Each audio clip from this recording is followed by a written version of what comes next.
Դոնալդ Թրամփը հերթական անգամ հայտարարել է, որ Իրանը ոչնչացվում է, սակայն զուգահեռ բանակցություններ են վարում Թեհրանի հետ։ Սպիտակ տան բանագնաց Սթիվ Ուիտկոֆն էլ հայտնել է, որ Թեհրանին 15 կետից բաղկացած համաձայնագիր են փոխանցել եւ այժմ սպասում են նրանց պատասխանին։ Մենք չենք հեռանա, մինչև չհասնենք մեր նպատակներին, կարծում ենք առաջիկայում հանդիպումներ կլինեն։ Ուզում ենք հասնել խաղաղության համաձայնագրի, սակայն զուգահեռ հավատում ենք խաղաղություն ուժի միջոցով բանաձևին, հայտարարել է Ուիտկոֆը։ Իրանի շուրջ զարգացումներին 7-ի խմբի հանդիպումից հետո անդրադարձել է պետքարտուղար Մարկո Ռուբիոն։ Նրա խոսքով հուսով են ավարտել պատերազմը մի քանի շաբաթվա, այլ ոչ ամսվա ընթացքում։ Ամեն ինչ շատ լավ է ընթանում, մենք կարող ենք հասնել մեր նպատակներին առանց ցամաքային ուժեր տեղակայելու, նշել է Ռուբիոն։ Նա չի բացառել, որ Ուկրաինայի համար նախատեսված զենքը կարող են օգտագործել Իրանի դեմ ռազմական գործողություններում։ Ամերիկյան կողմն ընդգծել է Հորմուզի նեղուցի բացման կարևորությունը, պետքարտուղարը հայտնել է, որ Իրանը հնարավոր է ցանկանում է վերահսկողություն հաստատել նեղուցի նկատմամբ եւ նույնիսկ վճարովի դարձնել այնտեղով նավագնացությունը,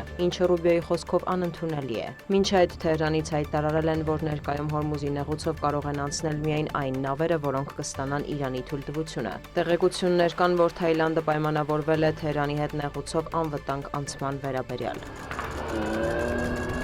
Զուգահեռ շարունակվում են փոխադարձ հարվածները, թիրախում են հայտնվել Թեհրանը, Սպահանը, Շիրազը եւ իրանական այլ բնակավայրեր։ Բուշեհրի ատոմակայանի տարածքում կրկին պայթյուններ են բորոտացել, սակայն ավերածություններ չեն արձանագրվել։ Իրանի արտաքին գործերի նախարար Աբբաս Արաղչիի խոսքով Իսրայելը հարվածել է Իրանի 2 խոշորագույն փոխպատաձուլական գործարաններին, էլեկտրականներից մեկին, քաղաքացիական միջուկային օբյեկտների եւ այլ ենթակառուցվածքների։ Պայթյուններ են լսվել Արաբական Միացյալ Էմիրություններում, Աբու Դաբիի արդյունաբերական գոտում, հաղորդվում է վիրավորների մասին։ Թեհրանից հայտնել են, որ Դուբայում ուկրաինական համակարգերի պահեստ են խոցել, որտեղ նաև ուկրաինացի մասնագետներ են եղել, թեև Կիևը հերքել է այս տեղեկությունը։ Հրթիռային հարված է հասցվել նաև Բահրեյնին, Սաուդյան Արաբիային, Օմանին։ Թիրախում է հայտնվել նաև Իսրայելը, կա 1 զոհ, տեղեկություններ կան, որ հրեական պետության ուղղությամբ պատերազմի մեկնարկից ի վեր առաջին անգամ հրթիռային արձակում են իրականացրել նաև Եմենի հութիները։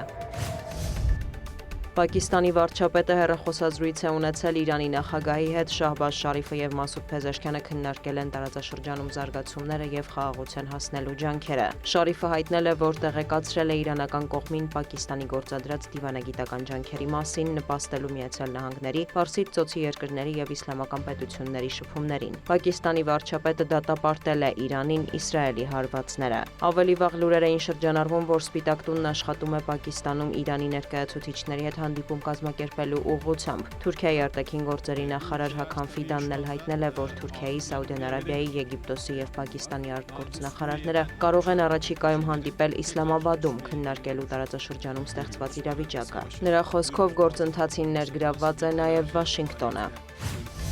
Ուկրաինայի վրա ճնշում գործադրելը չի կարող նպաստել պատերազմի արագ ավարտին, հայտարարել է Վոլոդիմիր Զելենսկին։ Կարծում եմ, եթե Միացյալ Նահանգները իսկապես ցանկանում է հասնել արագ կարգավորման, պետք է ճնշում գործադրի Ռուսաստանի վրա, բայց ընտրությունը Վաշինգտոնինն է, Le Monde-ի հետ հարցազրույցում ասել է Ուկրաինայի նախագահը։ Նա ընդգծել է, որ այսօր ոչ Վաշինգտոնը, ոչ Եվրոպան բավականաչափ չեն ճնշում Մոսկվային։ Զելենսկին մտահոգություն է հայտնել, որ Մերձավոր Արևելքում զարգացումների ֆոնին Ռուսաստանի նավթային հատվածի նկատմամբ գործող միջոցների թույլատվումից հետո Մոսկվան արդեն միլիոնավոր դոլարներ է աշխատել։ Միևնույն ժամանակ Մարկո Ռուբիոն ընդգծել է Ռուսաստանի հետ շփումները շարունակելու կարևորությունը։ Պետքարտուղարի խոսքով միջուկային զենք ունեցող երկրները պետք է կապի մեջ լինեն։ Նա նաև սուտ է որակել Վոլոդիմիր Զելենսկու խոսքերը, որ Վաշինգտոնն անվտանգության երաշխիքների դիմաց Կիևից պահանջել է գնալ տարածքային զիջումների։ Ցավալի է, որ նա նման բան է ասել, հավելել է Ռուբիոն։ Միաժամանակ Ռուսաստանը եւ Ուկրաինան շարունակել են փոխադարձ հարվածները Օդեսայում կա առնվազն 1 զոհ եւ տասնյակ վիրավորներ։ Հաղորդվում է, որ թիրախավորվել է նաև տեղական ծննդատունը։ Զոհեր եւ վիրավորներ կան Կրիվոյ Ռոգում։ Ուկրաինական հարվածներից էլ բնակելի կառույցներ են վնասվել, Յարոսլավլում հայտնի է 1 զոհի մասին, կան վիրավորներ։ Լուրեր են շրջանառվում, որ թիրախավորվել է նաև Սամարայի մարզի արդյունաբերական գոտիներից մեկը։ Վոլոդիմիր Զելենսկին մեկնել է Աբու Դաբի, Ուկրաինայի նախագահին ընդունել է Շեյխ Մոհամմադ բին Զայեդ Ալ Նահյանը։ Կողմերը համաձայնության են եկել անվտանգության եւ պաշտպանության ոլորտում գործակցության, ներդրումների, համատեղ արտադրության, կարևորագույն ենթակառուցվածքների պաշտպանության համակարգերի արդիականացման եւ այլ հարցերի շուրջ։ Քննարկվել են ԱՄԷ-ում եւ տարածաշրջանում անվտանգային իրավիճակը, Հորմուզի նեղուցի շրջափակումը։ Ավելի վաղ Զելենսկին մեկնել էր Էռիադ, այցի շրջանակում Ուկրաինան եւ Սաուդյան Արաբիան պաշտպանական գործակցության համաձայնագիր են ստորագրել։ Ուկրաինայի նախագահի խոսքով այդ փաստաթուղթը հիմք է ստեղծում հետագա պայմանագրերի, տեխնոլոգիական գործակցության եւ ներդրումների համար։ Պատրաստ ենք կիսել մեր փորձը եւ համակարգերը Սաուդյան Արաբիայի հետ եւ աշխատել ամրապնդելու տարածաշրջանային անվտանգությունը, շեշտել է Ուկրաինայի նախագահը։ Նրա խոսքով Կիևը կարող է օգնել Էր-Ռիադին պաշտպանվելու իրանական ԱԹՍ-ներից եւ հրթիռներից, իսկ Սաուդյան Արաբիան ունի այն, ինչով հետաքրքրված է Կիևը։